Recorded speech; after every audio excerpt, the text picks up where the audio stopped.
여러분, 양말 한 짝을 찾지 못해 며칠을 뒤지다가 포기한 경험이 있으신가요? 혹은 TV 리모컨을 찾느라 소파 쿠션을 뒤집고 침대 밑까지 기어들어가 본 적 있으신가요? 그렇게 한참을 찾다가 포기했는데 며칠 뒤 우연히 책장 뒤에서 발견한 경험 있으시죠? 오늘은 이런 고민을 단번에 해결할 수 있는 방법을 알려드리겠습니다. 오늘은 50세 이후에 아까워도 꼭 버려야 할 물건들과 그 기준에 대해 이야기 나누려고 합니다. 나이가 들수록 물건은 쌓여만 가고 정작 필요한 것은 찾기 어려워집니다. 지금 이거 5가지를 당장 버리면 여러분의 공간이 넓어지고 삶이 훨씬 가벼워질 것입니다. 이제는 과감하게 버리는 연습을 시작해야 할 때입니다. 50세 이후 버려야 할 물건. 첫 번째는 구독, 좋아요. 작은 클릭 하나로 여러분의 노후가 더욱 단단해질 수 있습니다. 먼저 제 경험을 하나 나누어 볼까요? 얼마 전까지만 해도 저는 반찬통 뚜껑만 3개를 보관하고 있었습니다. 혹시 다른 반찬통 뚜껑이 망가지면 써야지라는 생각으로요. 하지만 그 뚜껑들은 결국 어떤 반찬통에도 맞지 않았고 서랍 한 켠만 차지하고 있었죠. 지난 주말 저는 20년 동안 입지 않은 청바지를 발견했습니다. 살 빼면 입지 뭐 라는 생각으로 옷장 한 켠에 걸어두었던 옷이었죠. 그런데 문득 이런 생각이 들더군요.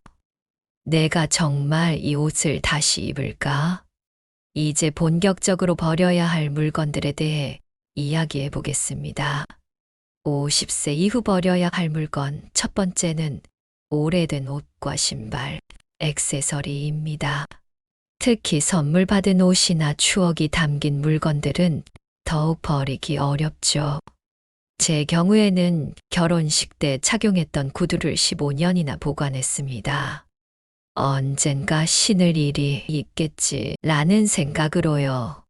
심리학에서는 이를 보유 효과라고 부른다고 합니다. 물건을 가지고 있다는 이유만으로 그 가치를 실제보다 높게 평가하는 현상이죠. 저도 그랬습니다. 한 번도 착용하지 않은 진주 목걸이를 서랍 깊숙이 보관만 했죠. 이건 비싼 거니까 하면서요. 하지만 지난달 과감한 결정을 내렸습니다. 1년 동안 착용하지 않은 옷과 신발, 액세서리를 모두 정리했죠. 일부는 당근마켓에 내놓았고 상태가 좋은 것들은 아름다운 가게에 기부했습니다. 처음에는 망설여졌지만 막상 정리하고 나니 마음이 한결 가벼워졌어요. 여러분, 지금 당장 옷장과 서랍장을 열어보세요. 작년에 한 번도 입지 않은 옷이 몇 벌이나 있나요? 그 옷들이 차지하고 있는 공간에 새로운 추억을 채워보는 건 어떨까요? 이제 시작이에요. 오늘 여러분의 옷장과 마음을 더욱 깨끗하게 만들어줄 특별한 지혜들을 잘 기억해 두시고 실천하셔야 앞으로 여러분의 삶에 복이 들어옵니다. 두 번째로 버려야 할 것은 오래된 약과 건강보조식품입니다. 제 어머니는 10년 전부터 모아두신 영양제들을 서랍 가득 보관하고 계셨어요. 아깝잖아. 라는 말씀과 함께요. 하지만 유통기한이 지난 약이나 영양제는 오히려 건강에 해로울 수 있습니다. 저는 최근 부모님 댁을 방문해서 약통 정리를 도와드렸습니다. 놀랍게도 2015년에 구매한 영양제까지 있더군요. 어머니께서는 언젠가 먹을 거야 라고 하셨지만 결국 처분하기로 했습니다. 약은 생각보다 처리가 까다롭습니다. 그냥 쓰레기통에 버리면 안 되죠. 가까운 약국에 가져가면 안전하게 폐기할 수 있습니다. 어떤 약국은 받지 않는 곳도 있으니 미리 전화로 문의하는 것이 좋아요. 마사지 기구도 마찬가지입니다. 저희 집에는 허리 마사지기, 발 마사지기, 어깨 마사지기 등 이것저것 많았어요. 텔레비전 홈쇼핑을 보다가 충동 구매한 것들이죠. 하지만 실제로 자주 사용하는 것은 발 마사지기 하나뿐이었습니다. 여러분의 집에도 이런 물건들이 있지 않나요? 약장을 열어보세요. 유통기한이 지난 약들이 얼마나 있는지 확인해 보세요. 그리고 각종 마사지 기구들도 점검해 보세요. 정말 자주 사용하는 것만 남기고 나머지는 깔끔하게 정리하는 건 어떨까요? 더불어 앞으로는 약을 구매할 때도 신중해져야 합니다.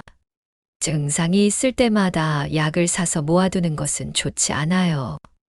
병원에서 처방받은 약은 꼭 복용 기간을 지켜 먹고 남은 약은 바로 처분하는 습관을 들이는 것이 중요합니다. 얼마 전에는 재미있는 일이 있었어요. 친구 집을 방문했는데 그 친구도 저와 비슷한 고민을 하고 있더군요. 이거 버리면 꼭 필요할 것 같아서 라며 10년 된 파스까지 보관하고 있었죠. 우리는 함께 웃으며 그날 오래된 약들을 정리했습니다. 이런 정리가 처음에는 망설여질 수 있습니다. 하지만 한번 시작하면 생각보다 쉽습니다. 저도 처음에는 이건 조금 더 있다가 라고 미루기만 했어요. 그러다 작년에 큰 결심을 하고 약장 정리를 시작했죠. 그 결과 지금은 정말 필요한 약만 깔끔하게 보관하고 있답니다. 여러분도 이번 주말 잠깐 시간을 내어 약장을 정리해 보세요. 유통기한이 지난 약, 오래된 영양제, 사용하지 않는 마사지 기구들을 찾아보세요. 그리고 앞으로는 꼭 필요한 것만 구매하는 습관을 들이시면 병원비마저도 덜 들어가게 됩니다. 세 번째로 버려야 할 것은 주방용품입니다. 지난 주말 저는 충격적인 사실을 발견했습니다. 제 주방 서랍에는 무려 15개의 프라이팬이 있었거든요. 그중 실제로 사용하는 것은 고작 3개뿐이었습니다. 홈쇼핑의 유혹은 정말 강력합니다. 이 프라이팬은 달걀이 절대 눌어붙지 않는다더라. 저 냄비는 열전도율이 최고라더라 하면서 구매했던 주방용품들. 하지만 실제로는 늘 사용하던 그 몇 개의 도구들만 쓰게 되더군요. 특히 주방 정리도구들이 문제였습니다. 싱크대 선반, 컵 정리대, 수저통 등 정리를 위해 산 도구들이 오히려 공간을 더 차지하고 있었죠. 게다가 습한 주방 환경에서 오래 방치된 도구들은 곰팡이나 물때가 끼기 쉽습니다. 최근에는 이런 실험을 해봤어요. 주방용품을 모두 박스에 넣고 꼭 필요할 때만 꺼내 사용하기로 했죠. 한 달이 지난 뒤 박스에서 한 번도 꺼내지 않은 물건들은 과감히 정리했습니다. 놀랍게도 전체 주방용품의 70%가 그대로 박스에 남아있더군요. 여러분의 주방은 어떠신가요? 지금 당장 서랍을 열어보세요. 비슷한 용도의 도구가 몇 개나 있나요? 일반 프라이팬, 궁중팬, 와이드팬. 정말 이 모든 것이 필요할까요? 주방용품을 정리할 때는 이런 기준을 세워보세요. 첫째, 최근 6개월간 사용하지 않은 도구는 과감히 정리합니다. 둘째, 비슷한 용도의 도구는 가장 많이 사용하는 것 하나만 남깁니다. 셋째, 보관할 때 손이 잘 닿는 위치에 두었는데도 사용하지 않는 물건은 필요 없는 것입니다. 저는 이제 프라이팬 3개, 냄비 2개, 필수 조리도구만으로도 충분히 맛있는 요리를 만들고 있습니다. 오히려 주방이 깔끔해지니 요리하는 시간도 줄어들었고 설거지도 한결 수월해졌죠.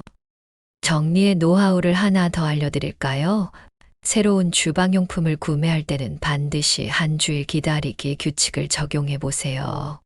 일주일 동안 정말 그 물건이 필요한지 고민해 보는 거예요.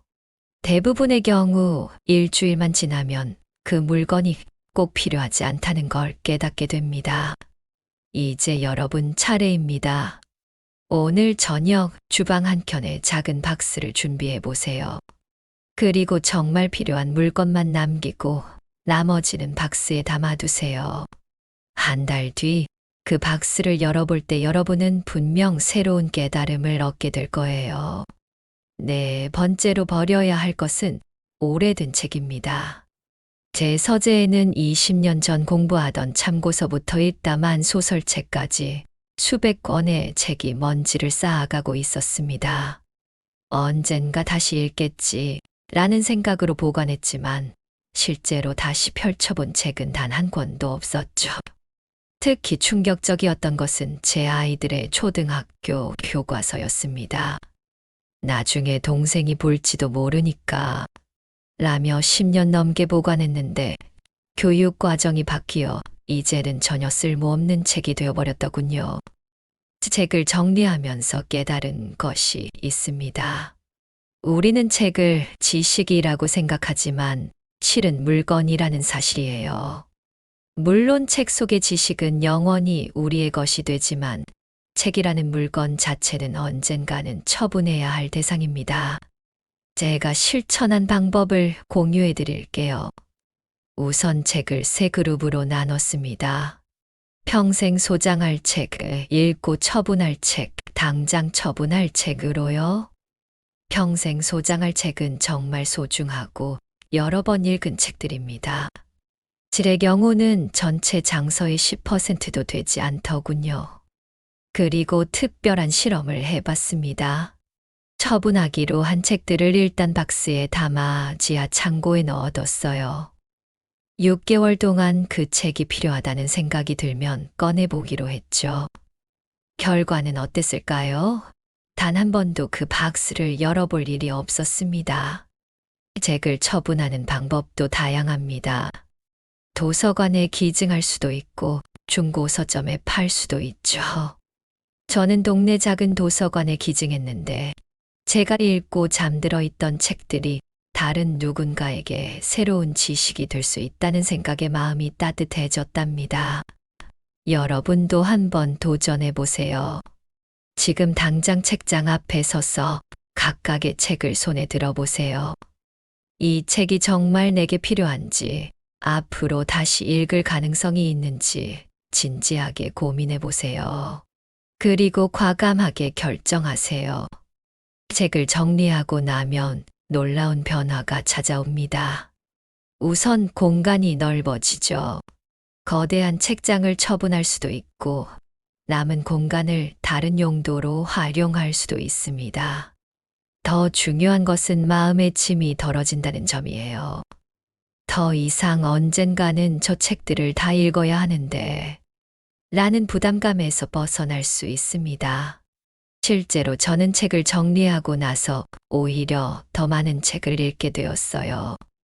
꼭 읽고 싶은 책만 남아있으니 책장을 볼 때마다 설렘이 느껴지더군요. 이제는 한 권의 책을 읽고 나면 그 책이 정말 소장할 만한 가치가 있는지 곰곰이 생각해 본 후 처분 여부를 결정합니다. 5번째로 버려야 할 것은 크고 오래된 가구입니다. 지난달 저는 15년 동안 베란다에 방치해 두었던 장롱을 처분하기로 결심했습니다. 이사 갈 때 필요할지도 모르니? 라는 생각으로 보관했지만 사실 한 번도 사용하지 않았죠. 대형 가구의 문제는 시간이 지날수록 처분이 어려워진다는 점입니다.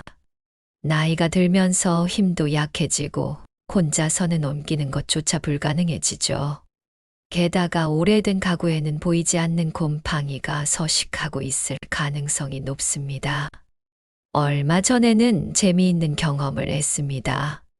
이웃집 할머니께서 30년 된 장식장을 처분하고 싶어 하셨는데 너무 오래 놔두신 나머지 이제는 옮기기도 힘들어진 상황이었죠. 결국 저와 주민센터 복지사님이 함께 도와드려서 처분했습니다.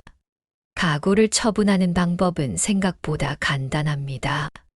우선 동사무소에서 대형 폐기물 스티커를 구매하세요. 그리고 잔연한 친구에게 도움을 요청해 집 앞까지만 옮겨 놓으면 됩니다. 돈이 조금 들더라도 가구 수거 업체를 이용하는 것도 좋은 방법이죠. 특히 이런 가구들을 주의해야 합니다. 하나, 오래된 장롱이나 옷장.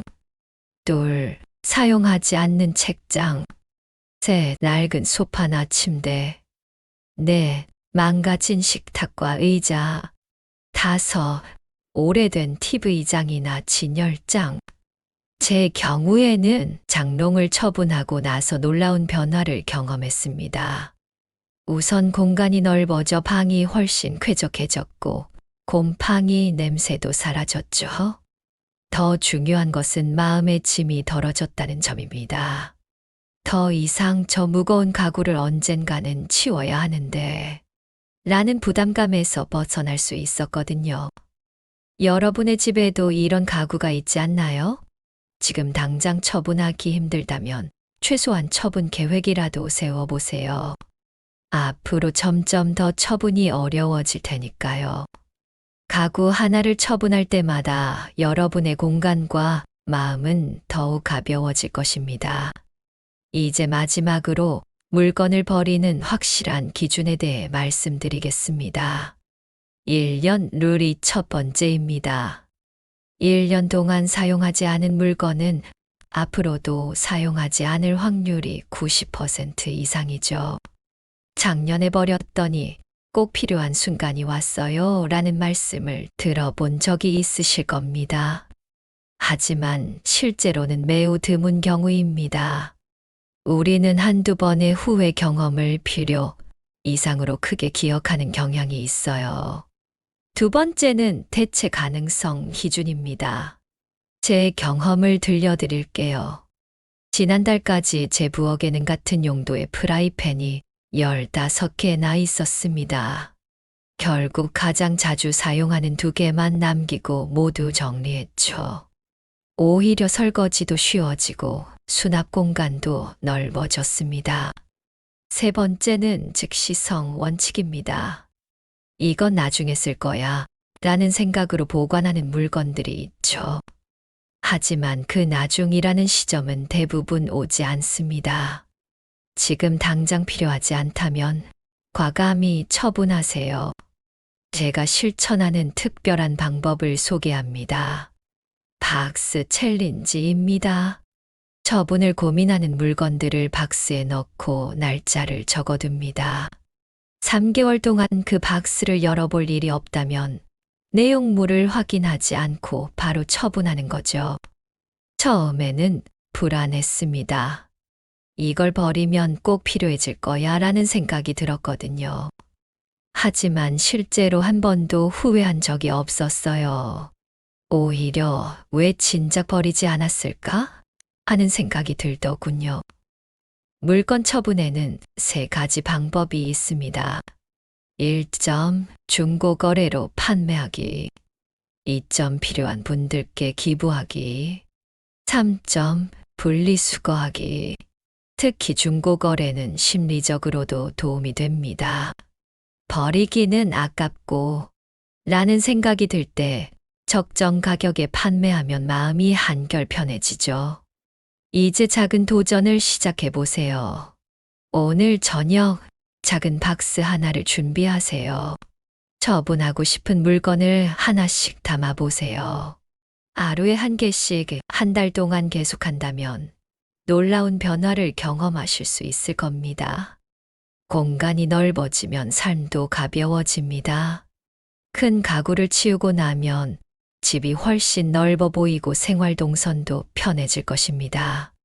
무엇보다도 집이 정리되면 마음도 훨씬 가뿐해진다는 사실을 기억하세요. 정리의 핵심은 시작입니다.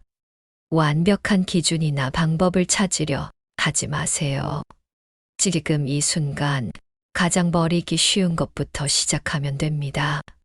여러분의 공간과 마음이 더욱 가벼워질 것을 약속드립니다.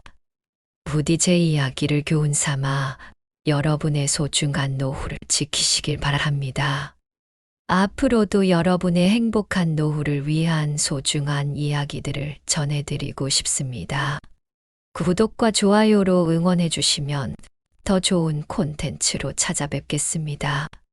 오늘도 시청해 주셔서 감사합니다.